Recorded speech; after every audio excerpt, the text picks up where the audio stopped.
Alright, city walk tayo mga hagala. City walk, night walk. Cagayan de Oro City. Tsada lugar.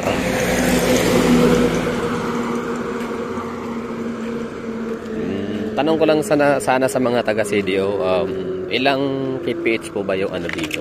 Yung ini-implement na speed limit sa inyong city? 60 kph.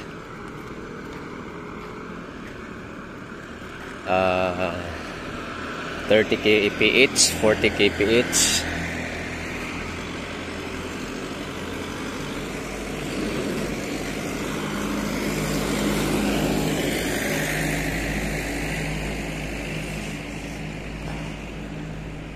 Walk tour lang tayo. Tingnan natin kung anong mga ganap, anong makikita sa lugar, anong mawi-witness natin.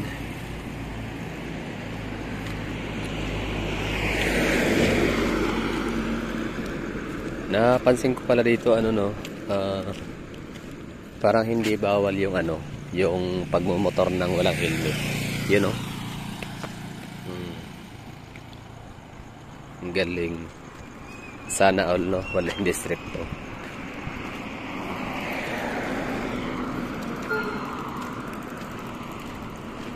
Oops, uulan yata. Lakad-lakad lang tayo para lalong antukin. Anong kalye tong natin dinadaanan?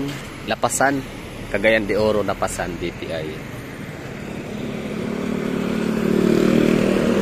Ang settings ni ang setup ni Cagayan de Oro City ay yung kanyang national highway or sabihin nating diversion road. Pero ang diversion road kasi ang ibig sabihin nun daan siya na hindi siya commercial area. So anong lugar to? Lapasan, pangalan ng kalye.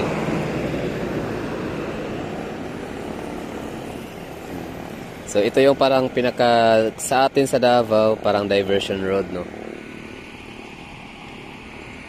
Or highway. Para siyang Tagum Panabo Highway.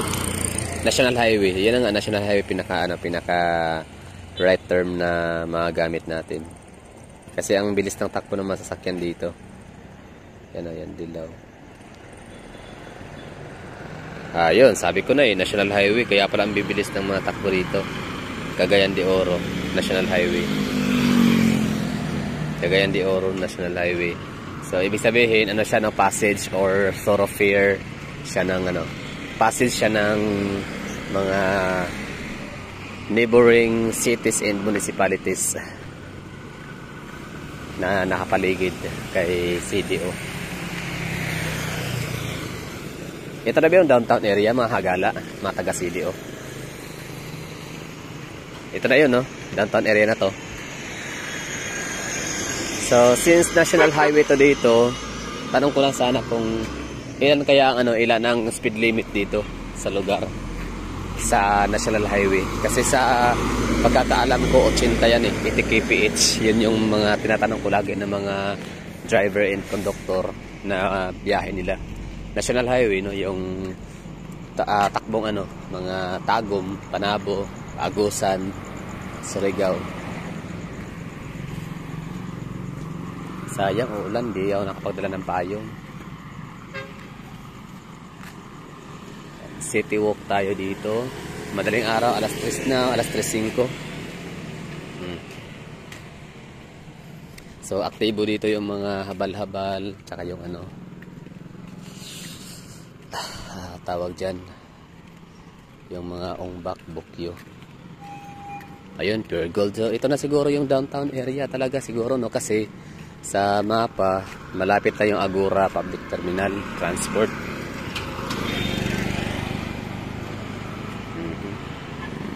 All trucks and trailers, no entry. All trucks and trailer, no entry daw. Habal-habal. Okay. buntag.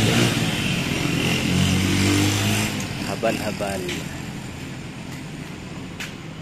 Akala ko ham. Ano pala siya yun? Parang ano lang siya, no? Spalto.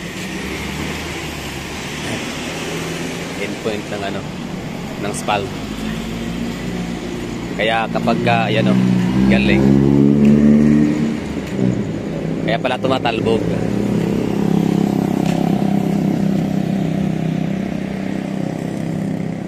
Nice. Yan, kaya lang ano, intersection papuntang terminal Agora. Okay. Then, pati sila nasa suot ng helmet, no? Okay lang ba mga kagala? Shout out mga ano, mga Cagayanon. Ano ba tawag sa mga Cagayanon din? Cagayanon, Davaoenyo, Butuanon, Cagayanon, mga Surigao-non. So Cagayanon, no? Okay lang ba walang helmet sa lugar? Pahaba ang ano, no? Ang CDO. Tingnan natin yung ano ha, mapa ng CDO. Kasi habang ano, habang titingnan natin yung ano, mapa ng CDO, papakita ko sa inyo itong ano, kasi pansin to kanina ano, nagtatalbugan. Tsaka parang sinasadya ng mga motorist, ng mga ano, nagmumotor na lilipad sila. Yung gaganon, trip nila.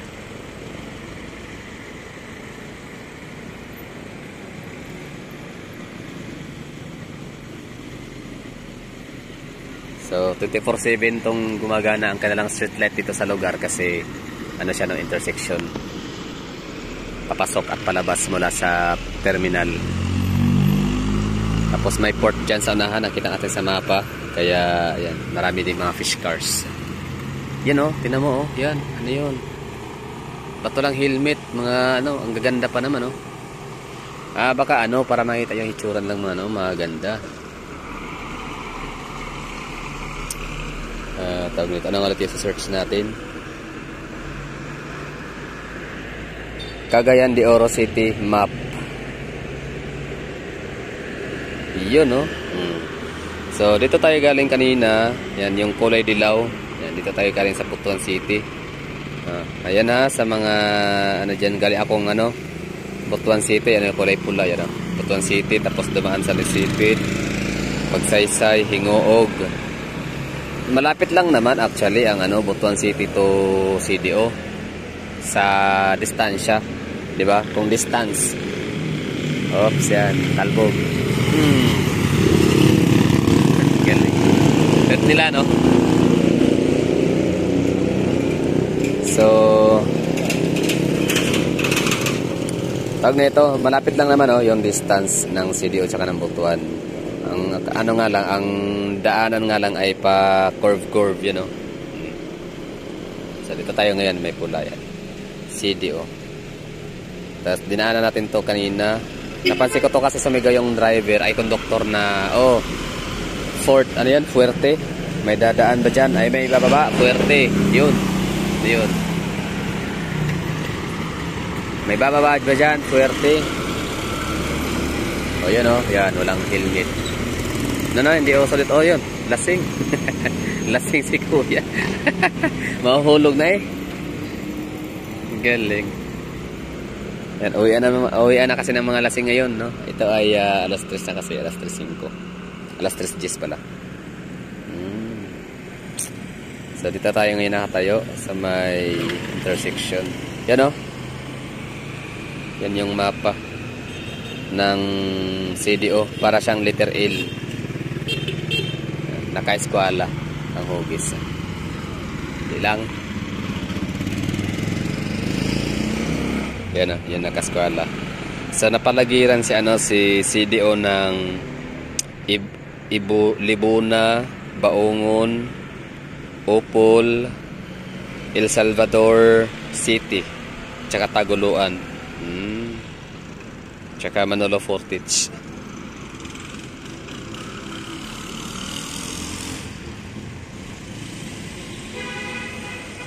Galing. Hindi lang. No, 24/7 talaga dito. Gising yung mga tao. palibasa kasi National Highway, no? May mga galing Butuan papuntang Iligan City.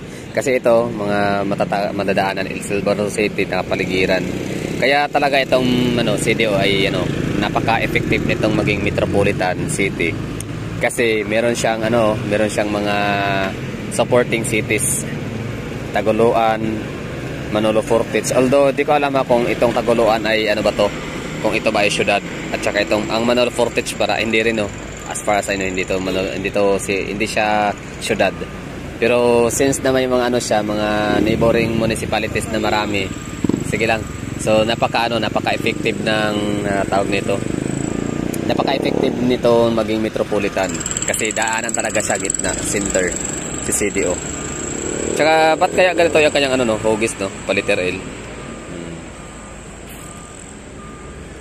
El Salvador City, tapos Iligan, yun ang Iligan City. So para bagang Metro Manila, napaligiran siya ng Rizal, Cavite, Laguna and Bulacan.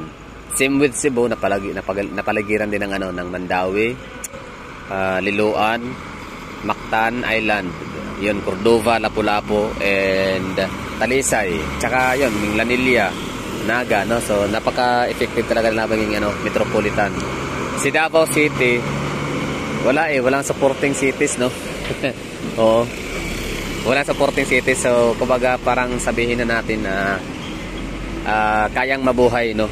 Kayang mag-sustain ni Davao City as metropolitan. Very good, naka-helmet.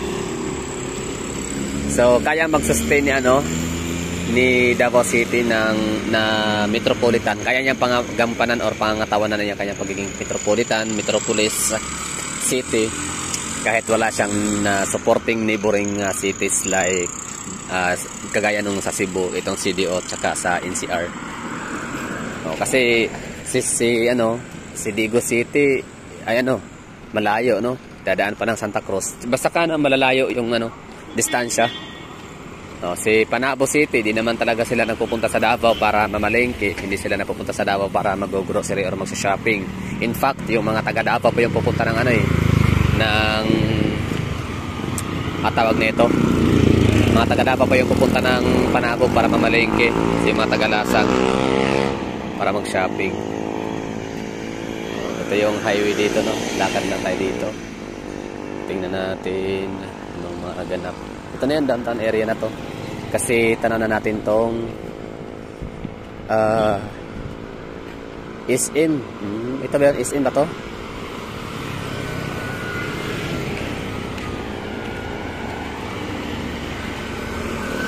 No, paliter L siya.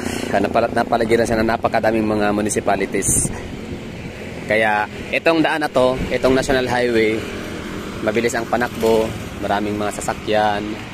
Tapos, parang gusto kong pumunta na mamaya ng Iligan, no? Try kaya natin. Metropolitan of Cagayan de Oro City. Pero hindi pa daw metropolitan ang Cagayan, ang CDO. Siya ay pa lang, no? City pa lang. It shows it. First class. First class sa highly urbanized city.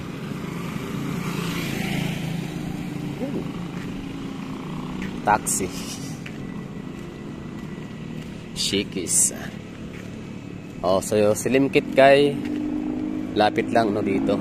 Doon madadaanan sa natin tinuluyan. Ano to? Promotions and transfer. Ito na yan, downtown area. Yan, Coffee Bean Tea Leaf. SM Uptown to. Tama. Kumain na tayo dyan. Jollibee. Limkit kay Lox.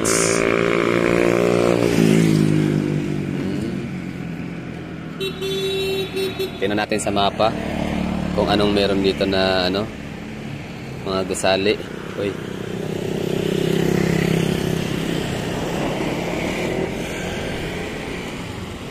Kaya pala mabilis, no? Extra ingat lang, no, pagdadaan dito, no, kapag papunta ka ng CDO.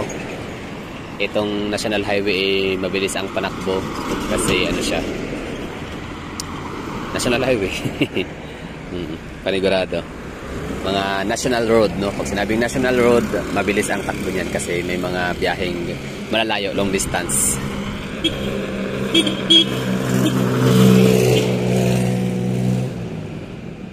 Lapasan lang ha. So dito na nakatayo sa may Limkit kay Lux. Inland Corporation, Gateway Food Court, City BC. University of Science and Technology of Southern Technology of Southern, ano to? Wala nakalagay na. Anong gusali ito dito? Mall ba yan? Parang ito yun, no? Uptown Mall, parang pansin ko yan yun. Kasi kumain kami dyan dati. Jollibee. Parang 24/7, no? Jollibee. Tama ba?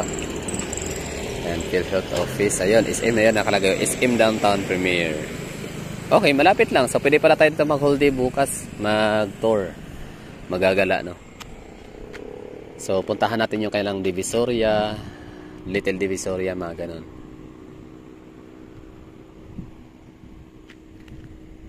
Science and Technology. Okay. Limkit Kay Center. Ayan na nakalagay. Oh. Limkit Kay.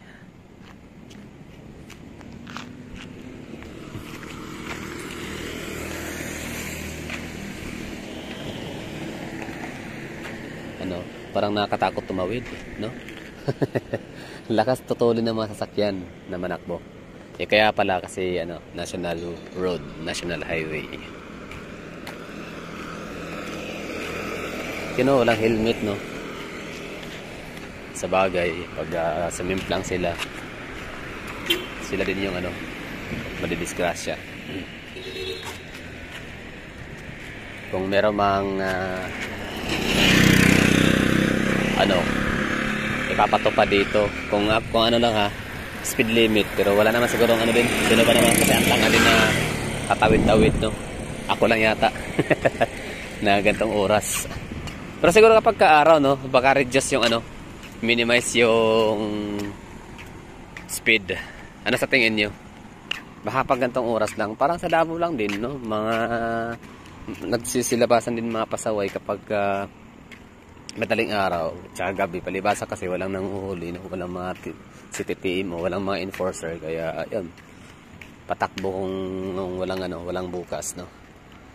Kaya ang daming mga vehicular accident na fatal talaga during night time.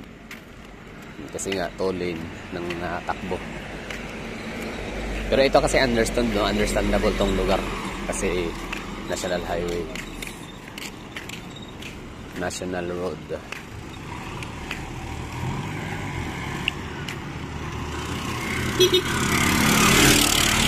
Ayun, no? Anto pa tayo.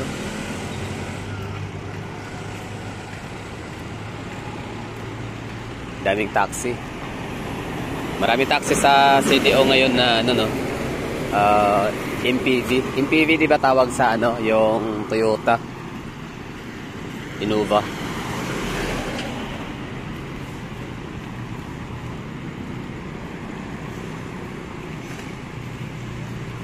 Stop muna, stop.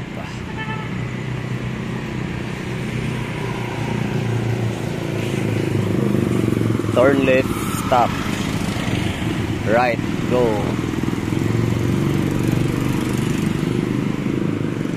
Dito tayo, daan. Di pa tapos yung paggawa ng creek nila dito.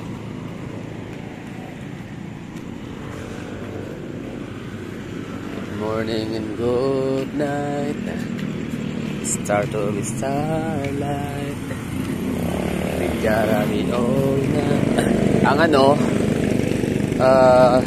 Butuan City ay no smoking no smoking policy. Na sila, meron ka nang mababasa na smoke free area, smoke free city ang city, itong Butuan.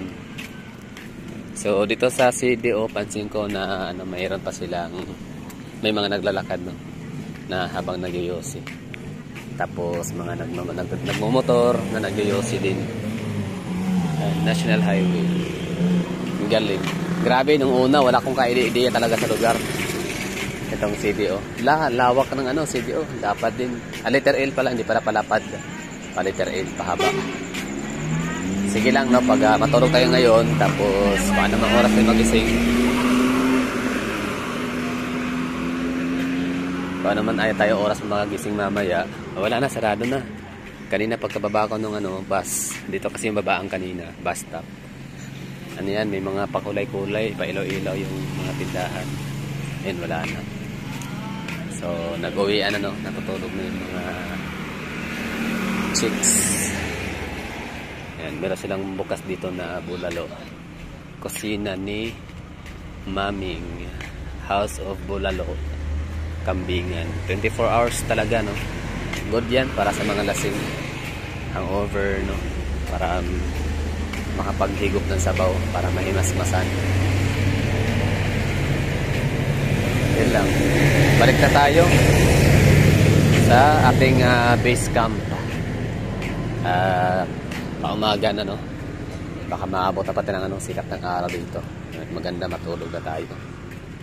Sayang, dapat pala doon ako nag-check-in sa mayroong swimming pool para makapag-swimming pool sana mamaya.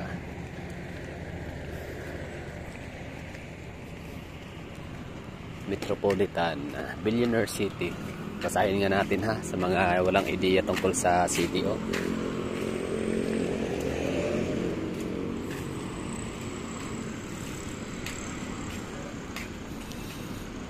Ang maganda lang sa CDO, no, kasi meron ding barko. Aba, malapit na tayo sa Cebu. Parang gusto ko pumunta ng Cebu na lang siguro, no? Kaso, ilang oras ba yung biyahe? 9 hours? Pwede. Ano ba? Cebu, Iloilo, Iligan. O nga pala, mga tagaan dito sa Cebu, ano bang pwede kong sakyan? Papuntang Iloilo. By sea, by ocean, ha? Magbabarko tayo, no?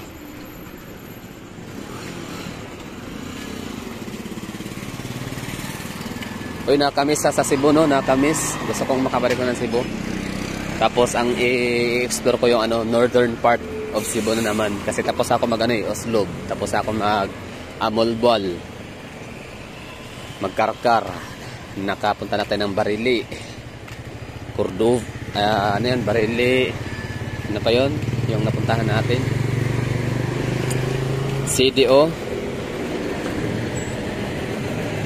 Cagayan de Oro City. Wikipedia.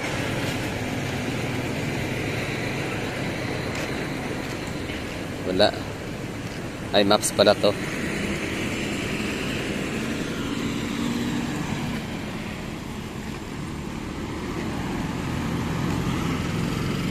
So itong mga nakikita natin dito mga sumasakay ng mga bukyo, panigurado pupunta ng mga Opol, no, tsaka El Salvador City. Bukas punta lang El Salvador mamaya pagkagising natin. Sige, nasa listahan natin 'yan. El Salvador City tapos Opol, kung ano pa man na madadaanan. Pero mas maganda Iligan, no? Iligan na lang rekta, diretso na. Sulitin na natin. Ayan, no. Robinson Butuan. Wait lang. Cagayan de Oro City. Wikipedia. Here is a map of Cagayan de Oro Metropolitan. Metropolitan na nga. Oo, sabi ni Siri. Here is the map of Cagayan de Oro Metropolitan City. Metropolitan na nga. Cagayan de Oro City or CDO, officially the city of Cagayan de Oro, dakbayan sa Cagayan de Oro, is a first-class, highly urbanized city in the region of northern Mindanao, Philippines. It is the capital of the province of Misamis Oriental, where it is geographically situated but governed administratively independent from the provincial government. According to the 2020 census, it has a population of 728 people. Dami, no? 7 to 8,000 people. Cagayan de Oro also serves as the regional center and business hub. Oh, wow! Ano ibig sabihin nun? Regional center and business hub of Northern Mindanao and part of the growing metropolitan Cagayan de Oro area. Di ba? Ano ibig sabihin yan? And part of the growing metropolitan Cagayan de Oro area, which includes the city of El Salvador, the towns of Opol, Albihid, Lagindingan, Kitagom, Lugait, Naawan, Intaw, Libertad, and Manticao at the western side, in the towns of Tagoloan, Villanueva, Hasaan, Claveria, and Balingasag at the eastern side. Diba? Yun.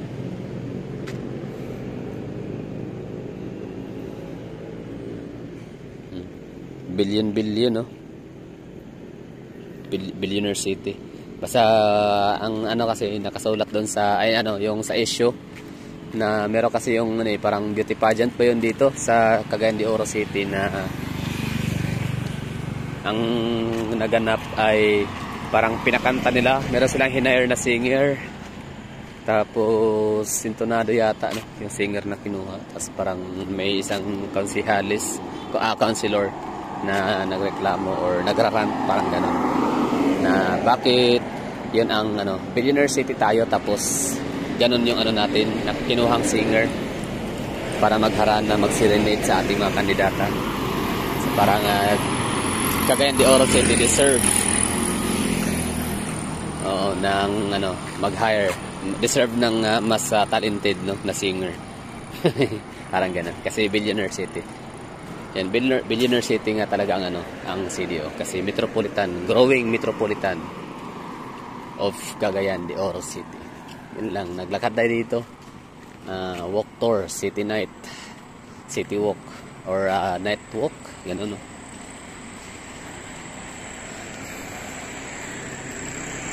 Yan, no? Aktibo yung mga sasakyan dito, 24/7. Namamasada. Tsaka maganda talaga mamasada pag gatong oras kasi walang init, walang araw. Ayun lang siguro. Thank you for watching. Naipakita ko na sa inyo, di ba? So, meron akong naipakitang Metro Manila, madaling araw.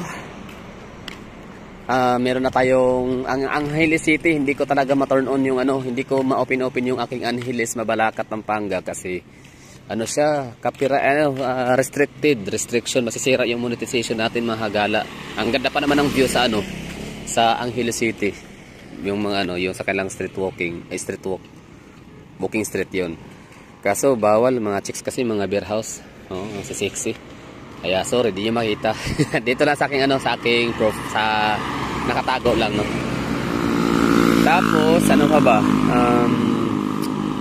Yun, meron tayong madaling araw vlog sa Metro Manila, Metro Cebu, and Metro Davao.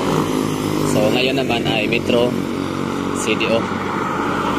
At least nakita nyo na ang apat na metropolis city of the Philippines.